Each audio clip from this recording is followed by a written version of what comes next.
Tonight on CBC Vancouver News. CBC is on the scene of a terrifying bridge collapse in Baltimore. Everything so far indicates that this was a terrible accident. We look at in-depth at safety information, anything that may have occurred prior to this. It's prompting questions about bridges in Canada. We look at what BC is doing to bolster safety measures here. Plus, Vancouver police tout a marked decrease in drug seizures. The data clearly shows that our officers are committed to supporting the implementation of decriminalization. Drug seizures happen in the downtown east side for all kinds of reasons. But some say the new numbers aren't necessarily what they seem. Also, springtime warnings and reminders as bears come out of hibernation. We've also had a fair amount of success with people spraying a pine-scented cleaner, and bears don't like that smell. BC is coming off a near record year, the number of bears having to be killed. This is CBC Vancouver News.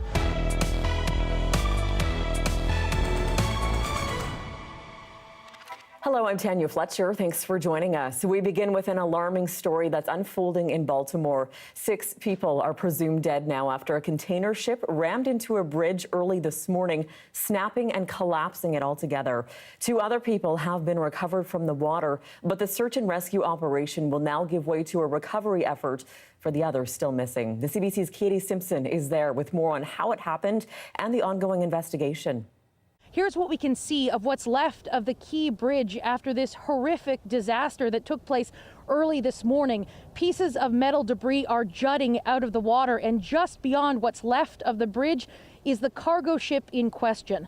Authorities say it was just before 1:30 this morning when the cargo ship experienced some sort of power issue as it was trying to leave the Baltimore harbor. That's when it collided with a support beam of this bridge, causing it to collapse into the water below. At the time, there was a construction crew filling potholes on this bridge doing routine maintenance work. 8 members of that crew were thrown into the water. President Joe Biden offering his support to the families of those going through trauma in this moment, saying there's nothing to indicate this was intentional. Everything so far indicates that this was a terrible accident. At this time, we have no other indication, no other reason to believe there's any intentional act here. The National Transportation Safety Board is leading the investigation into this incident.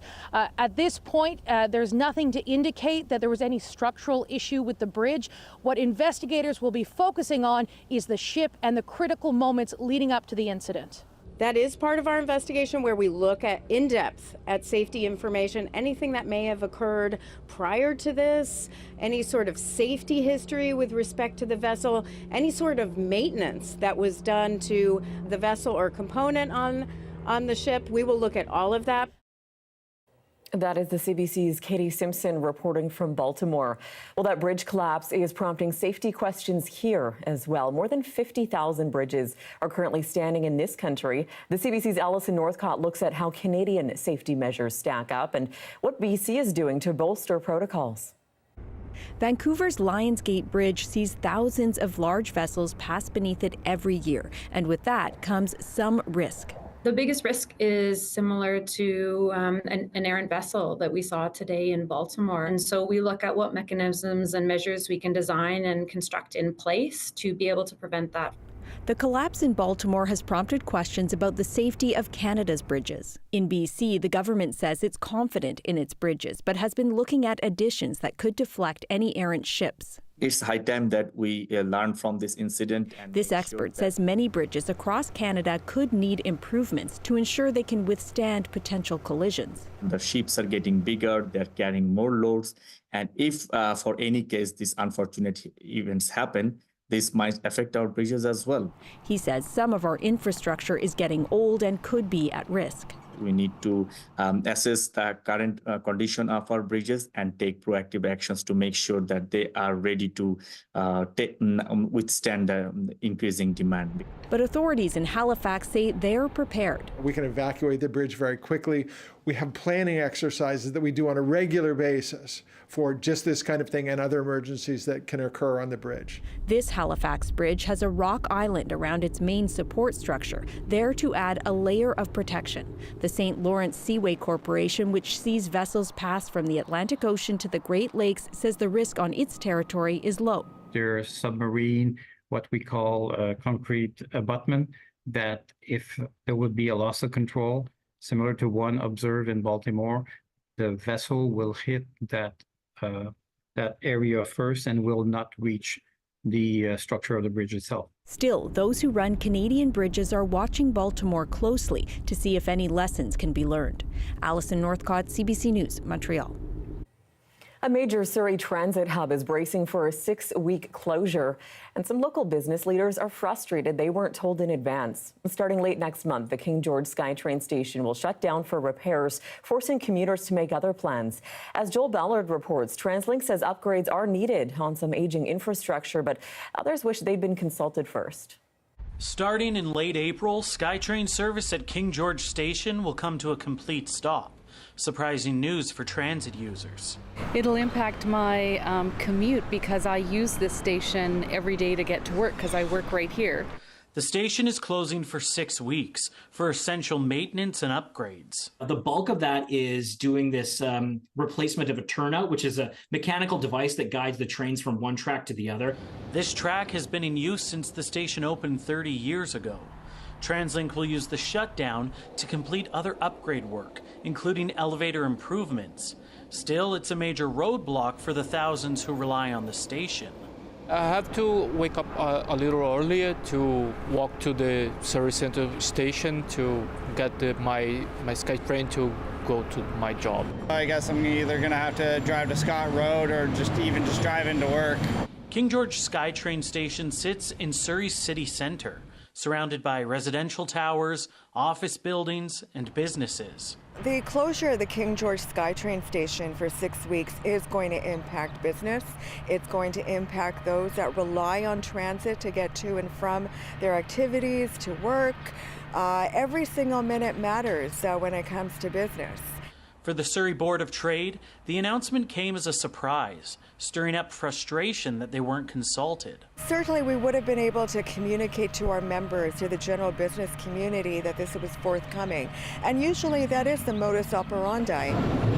During the closure, TransLink says there will be increased bus service between King George Station and Surrey Central Station weekday mornings. And for those who don't mind a bit of a walk, it takes about 15 minutes. The station is slated to close from April 27th till the middle of June. Joel Ballard, CBC News, Vancouver. Vancouver police say they are confiscating fewer drugs with BC's decriminalization pilot well underway. The department says it's no longer seizing any cocaine, meth, opioids, or ecstasy under 2.5 grams. But as Liam Britton reports, at least one researcher and a person who uses drugs say the numbers don't add up. It's practically a cliche. Dope on a table, but not today. No dope, not even a table. VPD Inspector Phil Hurd spent the morning briefing reporters on what he says is not being seized. Small personal use amounts of drugs, which have been decriminalized for over a year. The data clearly shows that our officers are committed to supporting the implementation of decriminalization and its overarching goal to take a health-led approach to substance use as opposed to a criminal justice one. Decriminalization of personal use amounts of cocaine, meth, opioids, and ecstasy under 2.5 grams has been in effect in BC as a pilot program since January last year. Hurd says police support the program and are abiding by it. Now, police say their data shows that drug seizures are down across a variety of weights. Seizures of drugs under 2.5 grams, those are down 100%, they say. They're not happening at all. Now, seizures of 2.5 to 4.5 grams, those are down 84%. And overall, drug seizures in Vancouver, they say, are down 76%. But not everyone is accepting those numbers. Last month, an article was published on Canadian news and investigative site The Maple, claiming that FOI data revealed minor drug seizures are up since decriminalization by 34%. Tyson Singh is an outreach worker and health sciences PhD student at SFU who co-wrote the article. But drug seizures happen in the downtown east side for all kinds of reasons. Police harassment, we see a massive increase in decampments, displacements.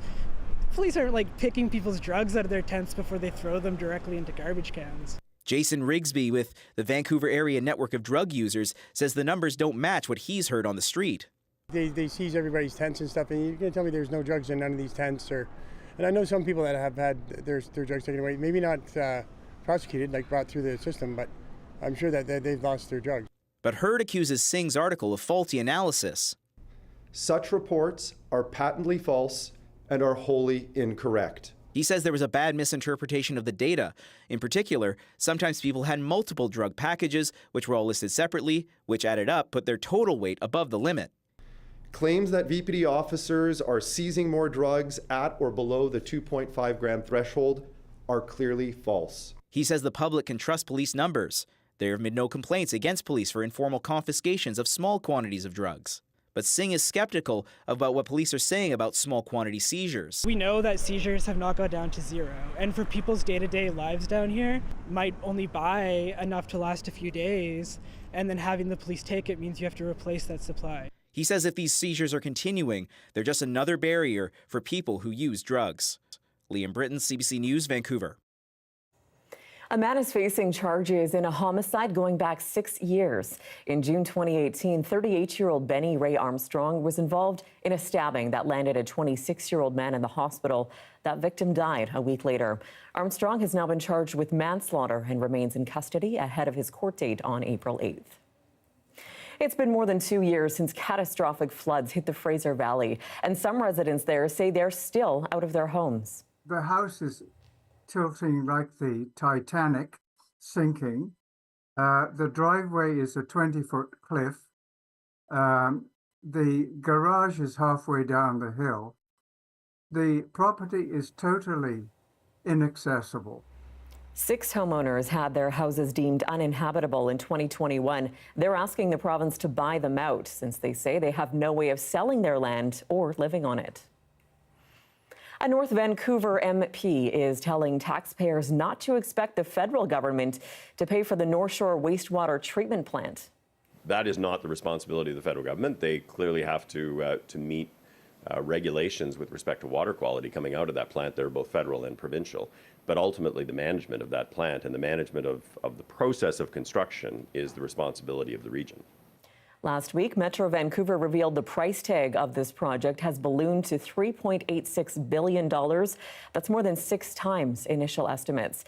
Jonathan Wilkinson, who's also the federal Minister of Energy and Natural Resources, says the local region needs to find other ways to manage those growing costs. An environmental group is suing Fortis BC, accusing it of greenwashing. This greenwash has the result of confusing customers and decision makers and delaying crucial climate action at a moment in history when we have no time to waste. The lawsuit by Stand.Earth claims Fortis BC's advertisements exaggerate claims around the amount of renewable natural gas in its system when the majority of it is from fossil fuels. None of the allegations have been proven in court. Fortis BC, meanwhile, says it disagrees with the allegations and maintains that it has conducted itself at all times in accordance with its legal obligations, adding it takes climate change very seriously. City councillors in Victoria and Kelowna have voted to increase their base salaries. The majority argued that municipal governance is a full-time job no matter the size of the city, and increased pay is needed to meet demands. Our Chad Pawson takes a closer look at the issue of local politicians giving themselves pay raises. Earlier this month, Victoria City councillors gave themselves a 25% pay increase from around $53,000 up to $66,000. Yesterday, it was Kelowna. Their councillors are getting a 30% raise. They're going to go up to $58,000 from $43,000. It's a tricky issue in civic politics. Mayors and council are allowed to set their own pay, but many struggle to do so considering the money comes from taxpayers. But the big problem is that cities like Victoria and Kelowna are falling behind. They haven't kept up with what other municipalities are paying, and the job has only gotten more difficult. Councils are dealing with complex issues, mental health, addictions, homelessness, not to mention budgets that in some cities are worth $500 million to $1 billion. And if pay isn't appropriate, isn't reasonable, how are city halls to attract the brightest and best candidates? Now, Kelowna says the money to pay for this increase will come from savings from its budget. However, in Victoria, it's unclear where the extra money will come from there. Residents in Victoria are facing a more than 8% 5% property tax increase this year. Chad Pawson, CBC News, Vancouver. Well, it was quite the sight in Prince George over the weekend. A large dust devil was caught on camera tearing through a mall parking lot.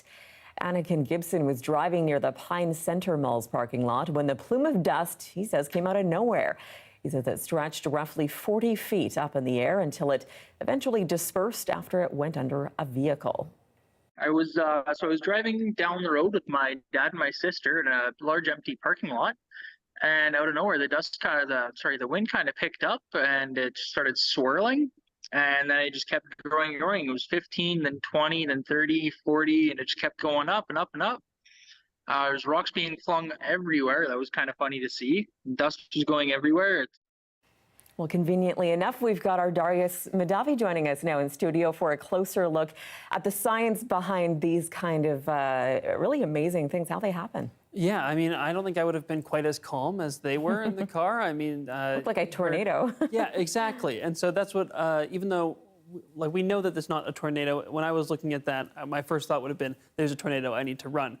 Fortunately, dust devils are not the same as tornadoes. Tornadoes form because of really a top-down effect, where these big supercells up in the atmosphere are rotating and they collide and they drop this tornado down below. Whereas really a dust devil is a bottom-up phenomenon. So the sun's rays come down, they heat this patch of ground. Usually it's not grass, usually it's pavement or something like that. And then that patch of ground, after it gets warmed, warms the air directly above it. And then that warmer air starts to rise because warmer air is lighter than cooler air, so it likes to go up. Then that leaves some low pressure down here because there's less air in that area. So warm air from the sides then starts to rush in, and then that gives you a sort of propagating effect. The air keeps rising, the warmer keeps rising, and more stuff rushes in to take its place. And if you get just the tiniest bit of rotation while that air is rushing in, it can amplify itself to form these amazing, not tornadoes, dust devils. And they really just sustain themselves for as long as they have this warm air. So in this case, as soon as that dust devil went underneath that car, that patch of the pavement was not being heated by the sun anymore.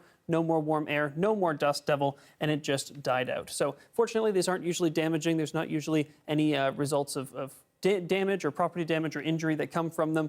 But I know the name dust devil sounds a little bit scary. So if it makes you feel any better, in Australia, they're called willy willies. And in Ireland, they are called fairy wind. So a little bit less scary there.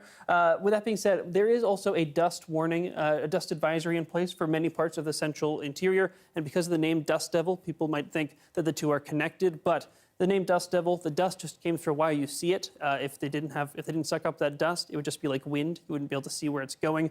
So that's where the dust comes from. The fact that there is a dust advisory is actually unconnected to the fact of that dust devil. It was just because we had a lot of sunshine coming down, hitting that pavement. So you can see here a bit of a gap in the clouds for Prince George earlier today. That's why we got that phenomenon both today, which is that video that we watched is from this past Saturday, but there was also another one in that same parking lot today. So tomorrow, as we see some more cloud build in, don't expect any more dust devils.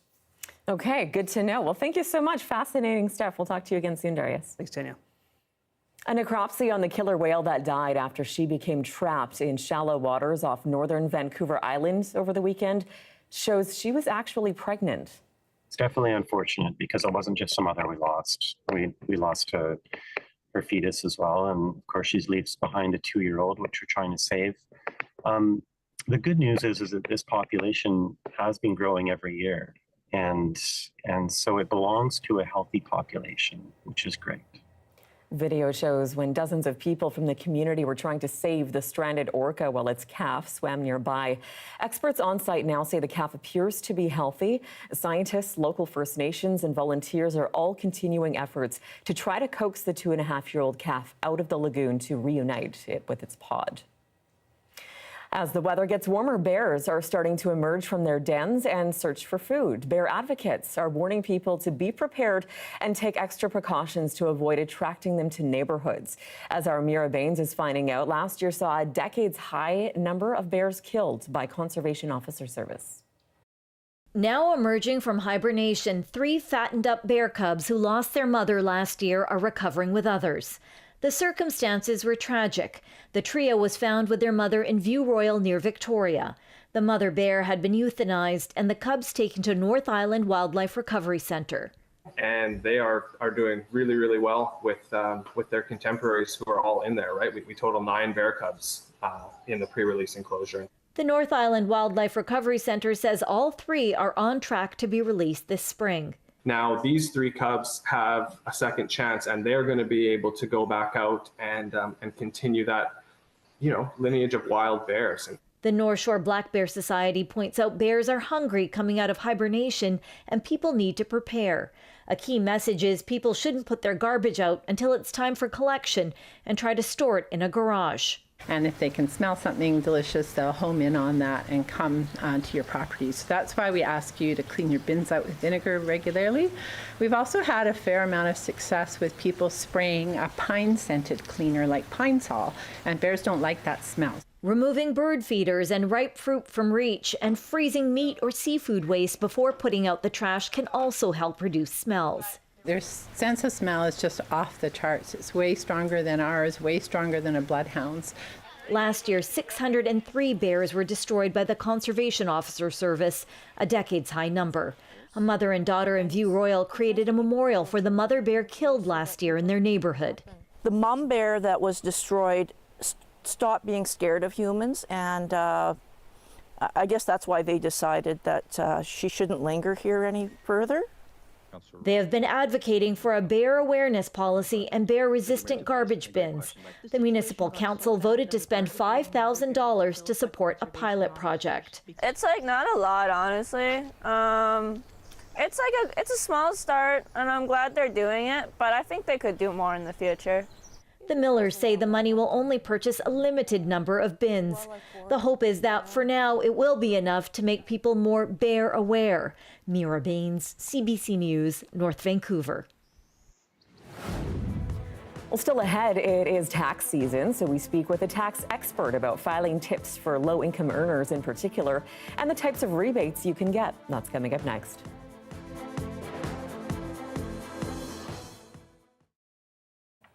And thanks for staying with us during our commercial-free live stream. A new exhibit is looking at the connection between Mi'kmaq baskets and climate change. It's at the Canadian Centre for Climate Change and Adaptation in PEI. The CBC's Nancy Russell has more. Mi'kmaq elder Francis Jadis is working on his latest basket, made of black ash or Wisco. It will be added to this display that highlights the importance of the tree in Mi'kmaq culture. There are also family photos and a basket woven decades ago by his parents. I started, I guess when I was 6 or 7 years old in Lennox Island. I helped my parents. My job was to clear the floor and take the shavings out to the burn pile and help my father get the wood. Francis Jadis and others are concerned about the number of black ash trees that are left on PEI. There have been projects to count them and map them. Jadis brought back thousands of seedlings from Maine a few years ago, and they were planted across the island. It is the connection to climate change that attracted curator Alexis Bullman. The main threat to the trees is an insect called the emerald ash borer, and it is spreading north because temperatures are warming. It has already caused severe damage to black ash in Ontario and Quebec. Not only is that black ash tree at risk here, but then so is the tradition that's connected to it. And so the basket has everything to do with climate change and adaptation because we're seeing the effects of it in real time. The exhibit includes educational materials too, a coloring book for kids and a scavenger hunt. And every Friday, Francis Jadis will be here weaving another basket. We're going to stay here for a long time. We want to take care of the island. I think that art can bring people together, and there's a peace in watching someone who's so skilled weave a basket, and all of the knowledge that process holds, and I think it can give you hope. Wisco only produces seeds every 7 years, so Francis Jadis is preparing for 2026 when he will again gather up seedlings. I teach a lot of youth and elders how to make baskets now. They're getting back into it, and I hope they just keep it up. Wisco, the basket tree exhibit, is on until May 7th. Nancy Russell, CBC News, St. Peters Bay.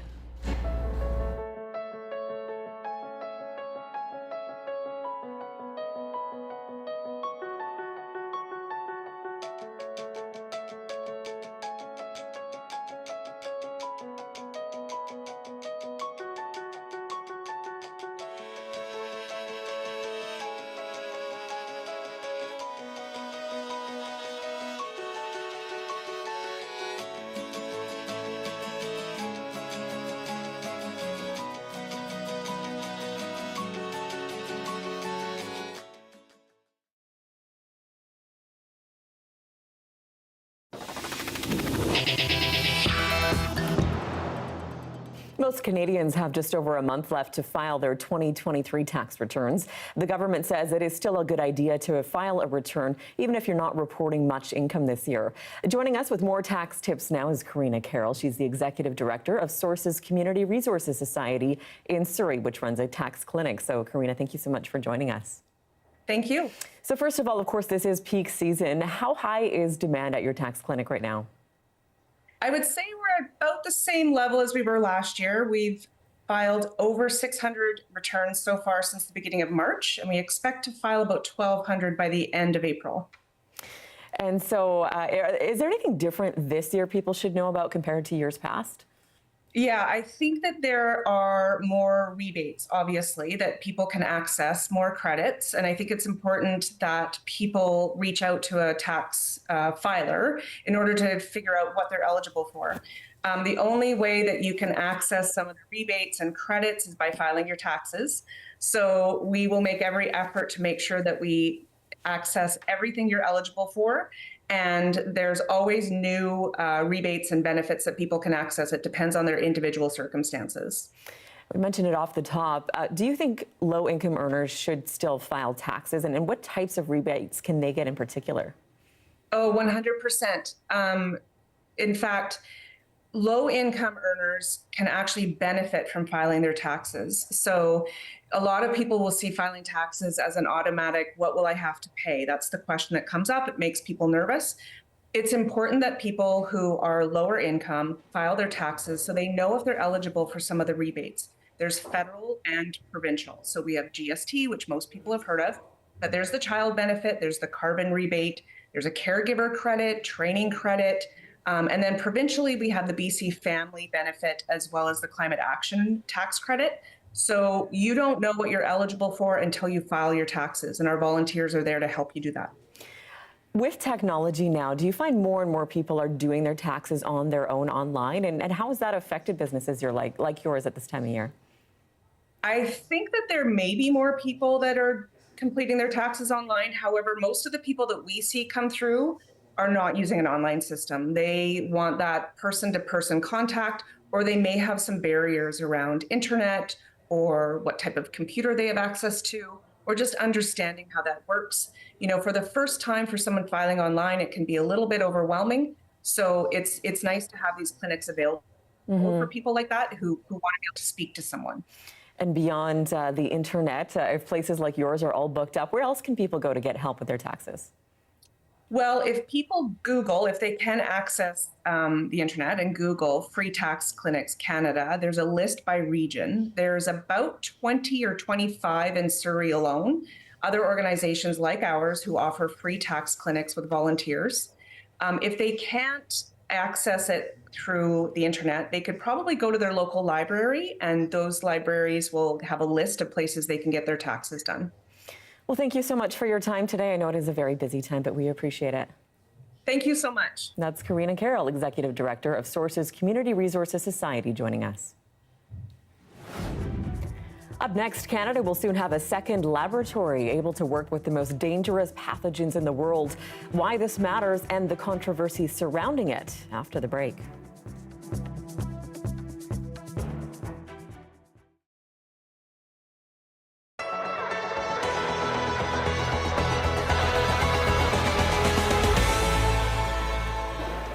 Across the province, close to 275,000 students attended publicly funded post-secondary schools last year, and there was about 26,000 enrolled at private colleges. That enrollment comes at a time when costs are rising with inflation. More students accessing the food bank. The rates of usage for the food banks have skyrocketed. The amount of food, especially fresh produce, that the food bank is giving out has skyrocketed. Students are oftentimes reporting couch surfing or staying with friends and family just to be able to get by. That has many relying on student loans. Government spending records show the province needed an extra $201 million for student loans this year, and another $77.8 million to lend out last year. That's a total of almost $279 million. What's surprising for me in this budget is that the government's answer to the problem of student debt, that more students are in debt than ever before, that more students are taking on larger amounts of debt, the government's answer to that was we'll make more student debt available for students. We'll make more loans available. 52% of the province's money loaned this year went to students enrolled in private colleges. When you compare that to the previous year, only a third of that money went to those students. The province's advanced education minister says it raises some integrity questions. Just taking a look at the whole process around how student loan applications are dispersed and what the process is, and just making sure that everything is working the way it should be. Because when you see an increase like that, you have to question it. You have to ask why. This year, post-secondary schools will only get 47% of their revenue from the province, and that's expected to drop by 5% in 2 years. What is this government doing? They're really just cutting. They're not helping students. They're not helping our post-secondary, and they're not helping our economy through this. These loans are a way for students to pay their tuition, but they'll likely impact things like starting a business post-graduation with outstanding debt. Travis McEwen, CBC News, Edmonton.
Welcome back. Canada's family doctor shortage is a well-known story by now. Too many doctors are leaving family practice and not enough are entering it.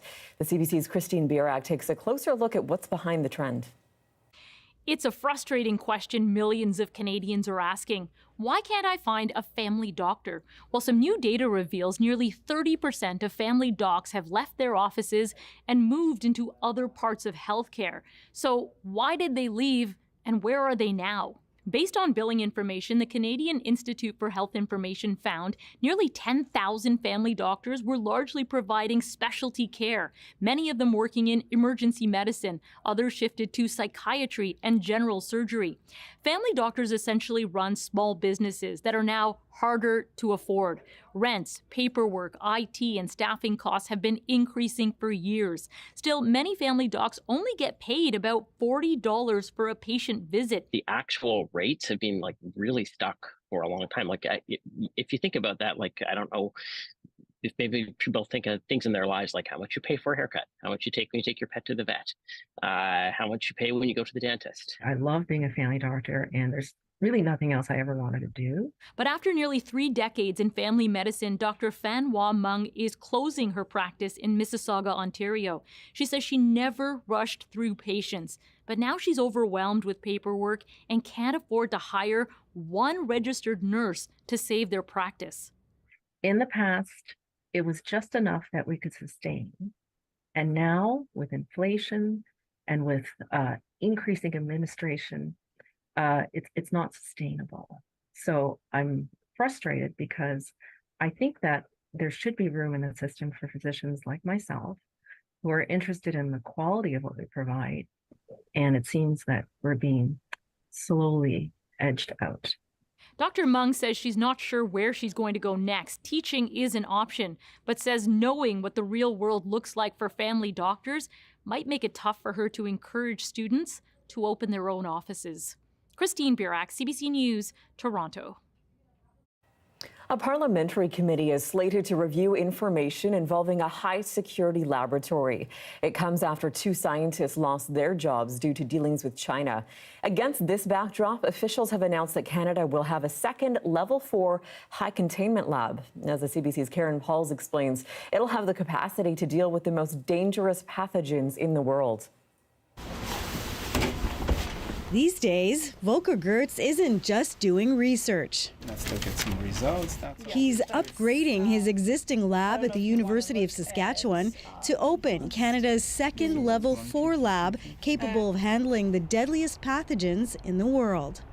Well, it's all about being ready for the next disease, right? I think the pandemic has shown us that Canada largely depended on other countries to do the critical research, but also develop vaccines. I think it's great news. Gary Kopinger was the head of the Special Pathogens Unit for the National Microbiology Lab until 2016.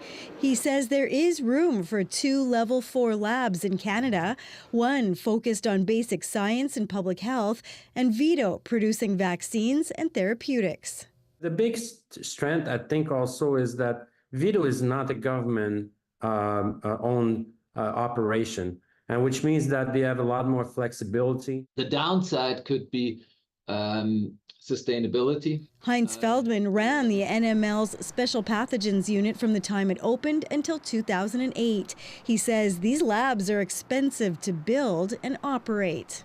If you have a government-funded operational budget, that may be a safer platform. Money has to come in through grants, contracts, collaborations with industry, and so on. As of last year, there were 51 biosafety Level 4 labs in 27 countries, roughly double the number 10 years ago. Another 18, including Saskatchewan's, are being planned or under construction.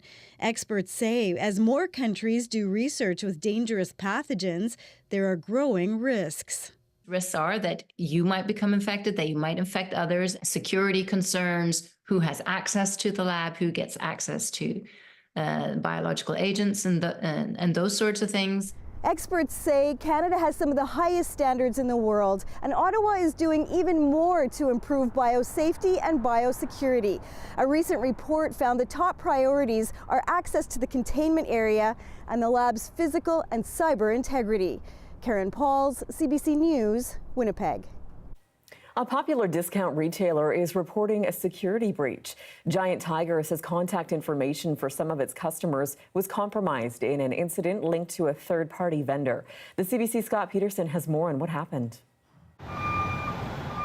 Giant Tiger clearly is in damage control mode here, saying that they've hired cybersecurity experts to come in and check the systems out. They're also reaching out to individual customers that they believe were affected by this security compromise, they're calling it. They're also putting the blame squarely on a third-party vendor that was compromised and not the systems within Giant Tiger itself. But nonetheless, they're saying that there's a variety of customers affected, and they're affected in different ways, starting with what we know from Giant Tiger this morning, that loyalty members and online customers may have had their names, their emails, and their phone numbers compromised, and that may include anyone who subscribes to emails from Giant Tiger. Also, online customers may have had their addresses shared and compromised in addition to other information as well. And the company says that no payment information or passwords were part of this compromise, and the Giant Tiger itself says its own store systems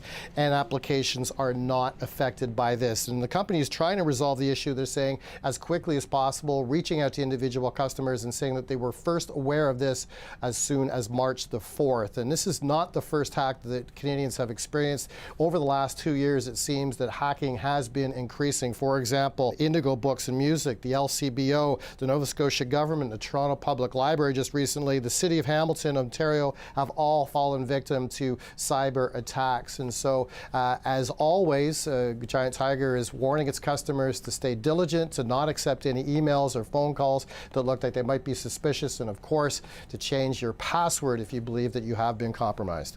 Scott Peterson, CBC News, Toronto. Well, last summer's wildfires had a big impact across the country, and in Nova Scotia, the scale of destruction was unprecedented. In response, preparation is intensifying this spring, much like here in BC. The CBC's Gareth Hampshire has more on the preventative actions that province is taking. If the volunteer firefighters in Barrington are called out to forest fires this year, they'll all have new wildland protective equipment. Their normal gear is designed for structure fires. It's a lot heavier, and you can't wear that fighting wildland fires because it's too hot and you'd be overcome by heat exhaustion way faster. And there are more volunteers this season after a boost in numbers following the fire. When something like that happens, they realize that they should step up and help out. So the wildfire burned more than 23,000 hectares in this area last year.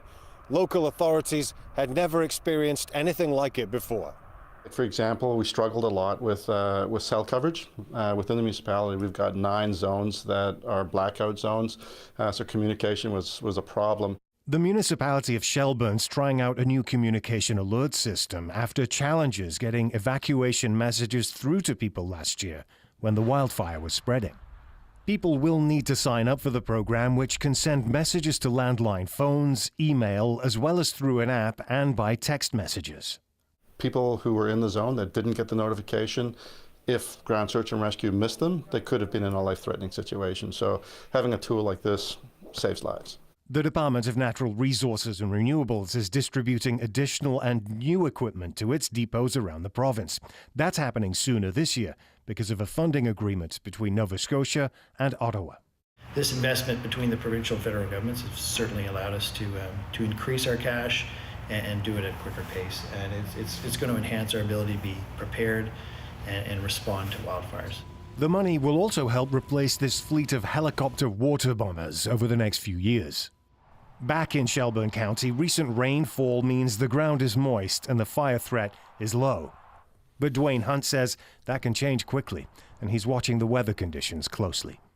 Gareth Hampshire, CBC News, Shelburne County. Well, still ahead with a total eclipse coming early next month. Many are traveling to the places where visibility will be best. We'll see how Niagara Falls is preparing for the influx of tourists, all hoping to catch the celestial event. That's next.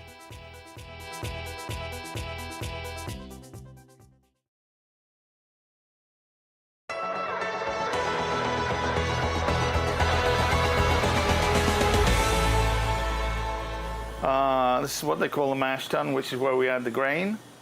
Chris Downey's mash tun is empty these days. The owner of Harbor Brewing has stopped production and plans to sell his business. For 5 years, he's used a single barrel system to produce craft beer in this small building in Musquodoboit Harbor. And when I said I was going to put a brewery in here, some people said, "Oh, you can't, it's too small." And I said, "Oh dear, you said the C word."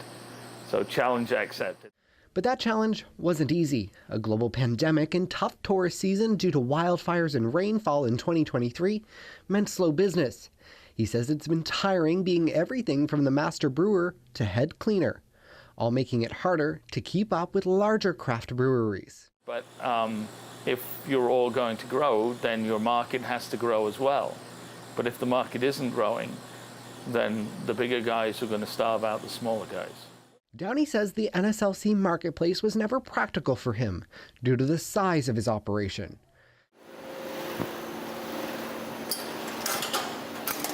But being listed at the Liquor Corporation hasn't saved Brightwood Brewery from an uncertain future. This week, they announced a closure of their tap room amid a restructuring, also due to years of challenges. We really need to kind of pause and refocus our efforts just because we've had so many different revenue streams over the years.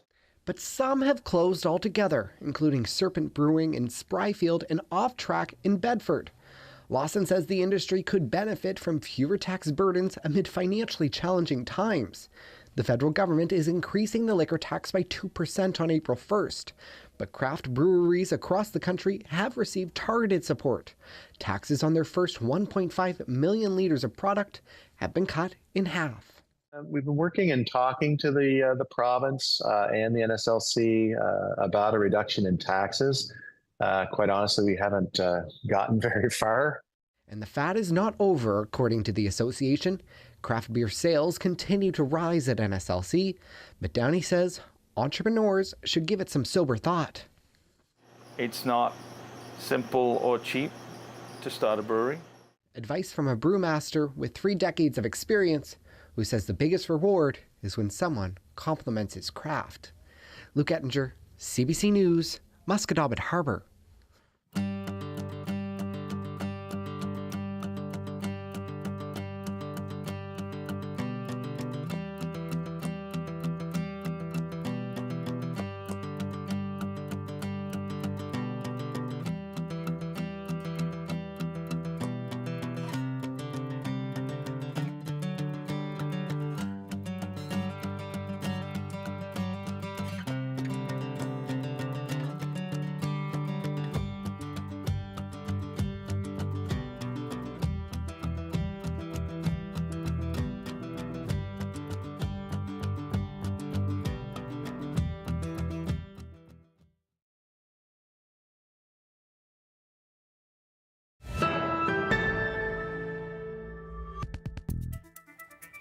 Welcome back. A fight is brewing over the future of Canmore, Alberta, right on the doorstep of Banff National Park. There's a plan in place to nearly double the number of homes there. But as the CBC's Aaron Collins shows us, residents worry that would leave less room for wildlife. The iconic Three Sisters. These peaks draw visitors from around the world. And on the ground, plans are unfolding to bring even more people here. There's people that are lucky enough to live, work, and play here on a full-time basis. Work is already underway. This developer hoping to nearly double the size of Canmore in the coming years. New commercial spaces, local opportunities, new opportunities for businesses to come, office space, and importantly, employee housing. More people means less room for wildlife.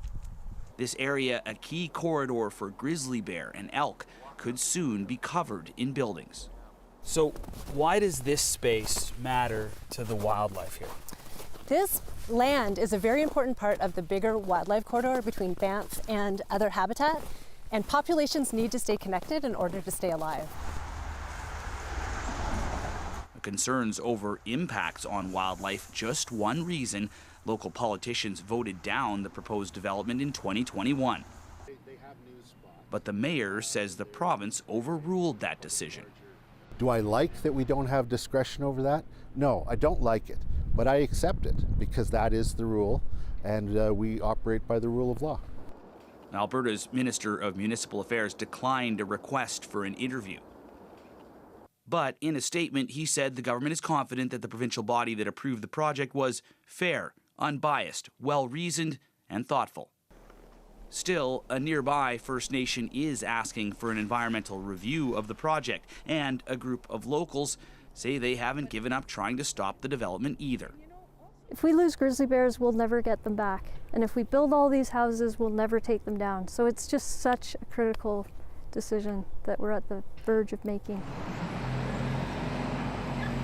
But as construction inches forward, Town Council will begin reviewing design plans for a new mountain village next month. This is happening, and you know, the population in Three Sisters is finally large enough that we can begin one of the first pieces of large commercial development. If he's right, more people will soon call this valley home, leaving less space for the wildlife that always has. Aaron Collins, CBC News, Canmore. Anticipation is building for a once-in-a-lifetime total solar eclipse next month. From Mexico through Canada, people will be able to see the moon pass between the sun and the earth, casting a brief moment when day turns to night. In Ontario, Niagara Falls is expected to be one of the best places to catch the celestial event. As the CBC's Katie Nicholson is finding out, preparations are in full swing for a surge of visitors.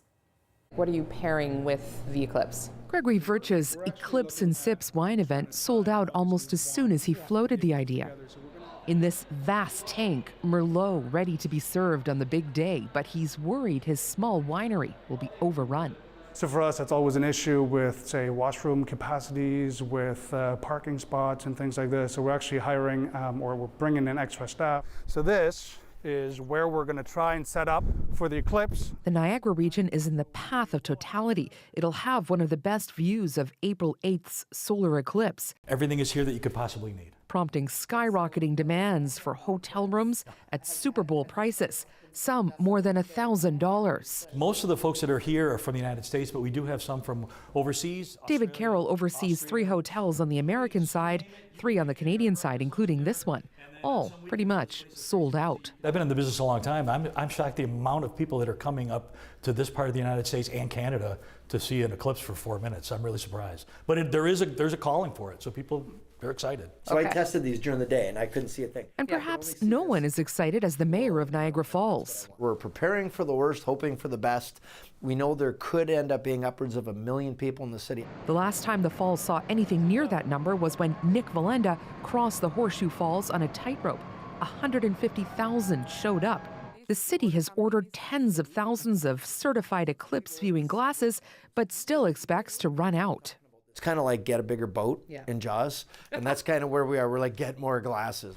Police have been coordinating on a safety plan, anticipating hours of gridlock throughout the region. There is a mathematical number, so how many cars can be on the road in the Niagara region.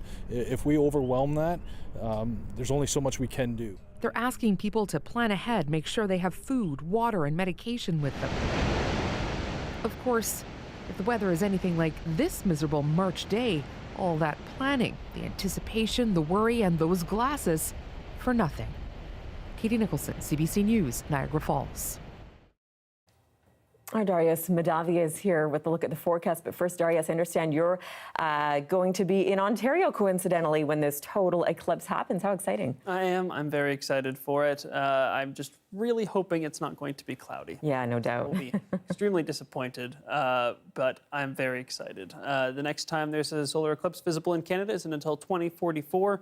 That one passes through mostly Alberta. So, buy your plane tickets now, I guess, for 2 decades from now. If we're talking about clouds, we did have the clouds part throughout much of southern BC and really all of the province today for a bit of some sunshine. Over the next couple days, though, probably going to be the last sun you see for a while unless you're in a few little pockets. If we see here, you can see a few flurries coming up across parts of the BC interior and right here on the coast, most of that coming for parts of the South Island and here on the lower mainland. So, we got lucky. We're the ones who got the rain. If you take a look at this front that's going to be coming in, we're going to watch it advance probably sometime late tonight, maybe early tomorrow morning. Probably late tonight, though. We're going to see that hit the west coast of the island and then quickly spread overnight to the rest of the south coast and Vancouver Island. The freezing levels will be fairly low, or they'll come down a little bit as that cold front moves in, so we should see some snow for the mountains. And tomorrow afternoon, there's even a risk of a thunderstorm for the west coast of the island around Tofino and Ucluelet, around Victoria and here in Vancouver and across the lower mainland right into the valley. So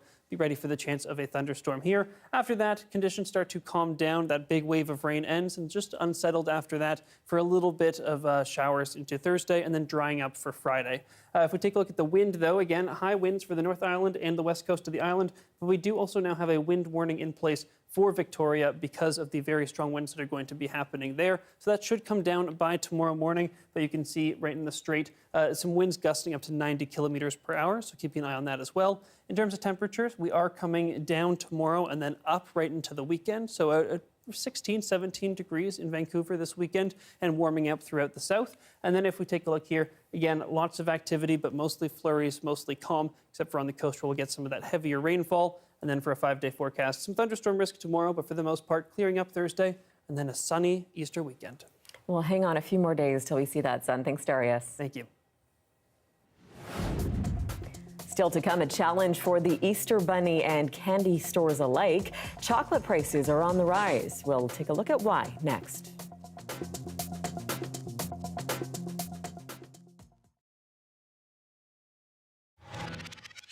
As you see there, Veneer has, for the time being, leapfrogged over Lara Gupta-Rami, who's still to come. Hooter came into the day with 297 points.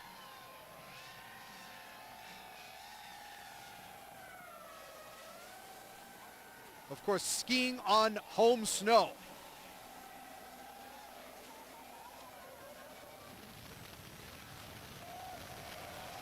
Two podium finishes this year in downhill. on the World Cup circuit, but no wins.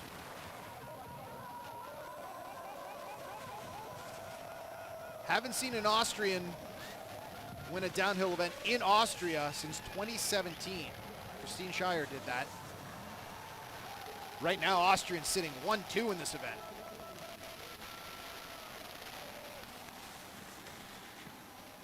We haven't seen an Austrian win at Saalbach in even longer. 1972. Anne-Marie Moser-Prohl did that. It's full of trivia today.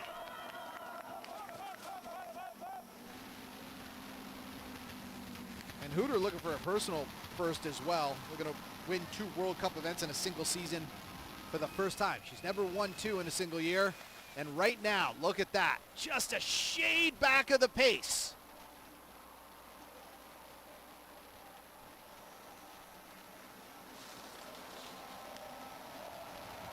And no longer back of the pace, she's ahead of the pace. Cornelia Hooter crosses the line and will take a seat in the red chair. Oh, this Crystal Globe chase is interesting.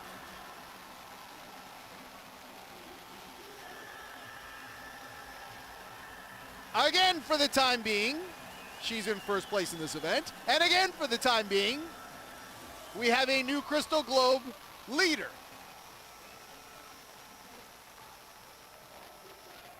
100 points for a first place finish.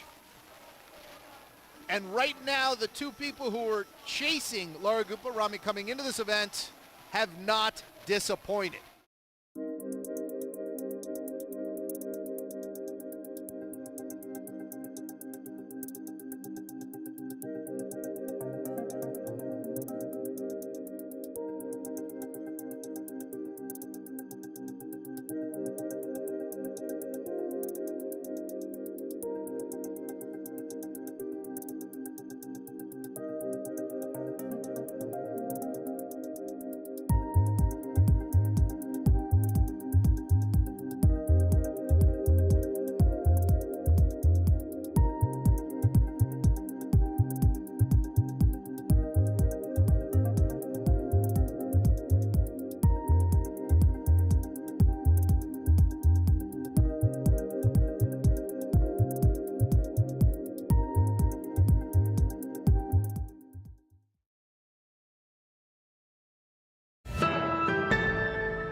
Welcome back. For the Easter Bunny and for candy stores as well, there's a bit of an overhead problem this year. Chocolate prices have taken off in recent months. The CBC's Nisha Patel looks at why it's happened and why it may only be the beginning. This small chocolate maker is facing a bitter reality. There's been an obvious increase that we're feeling from our suppliers. The cost of cocoa, the key ingredient in all this chocolate, is way up. And that's showing up on store shelves. We're struggling to make ends meet without increasing prices to the point where they're no longer affordable. Cocoa prices have nearly doubled since January, hitting record highs. One big driver, disappointing harvests in West Africa.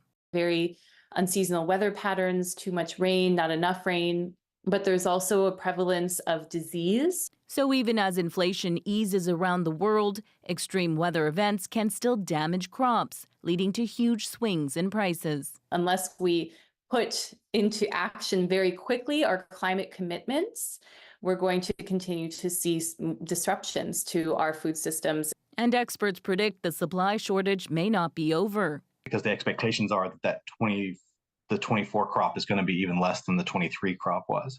It's looking pretty bleak. Take these Cadbury chocolate eggs. Last year, they rang up at $17 a bag. This year, they can cost as much as $22. Major manufacturers that make Cadbury and Hershey chocolates have warned more price hikes may be on the horizon. Consumers could also get less bang for their buck. Or they're going to look at adjusting package architecture and shrinking pack size a little bit. Definitely have noticed that the portion sizes are a little bit smaller. Prices have gone way up across the board, so yeah, it's a little bit tough for sure. Some companies are swapping cocoa for cheaper substitutes to save cash. But this shop won't go there. We can't really cut costs on the quality, and we want to keep putting out good quality chocolate. Hoping that will keep chocolate lovers coming through their door. Nisha Patel, CBC News, Toronto. My takeaway from that is it might be a chocolate before dinner kind of night. Pretty good. That is your 6 o'clock news for this Tuesday, March 26th. For news anytime, anywhere, download the free CBC News app. And you can always find us online as well. We're at cbc.ca/BC. We'll be back with your next local news at 11 o'clock, right after the National. Thanks for being with us. Have a good night. Good night.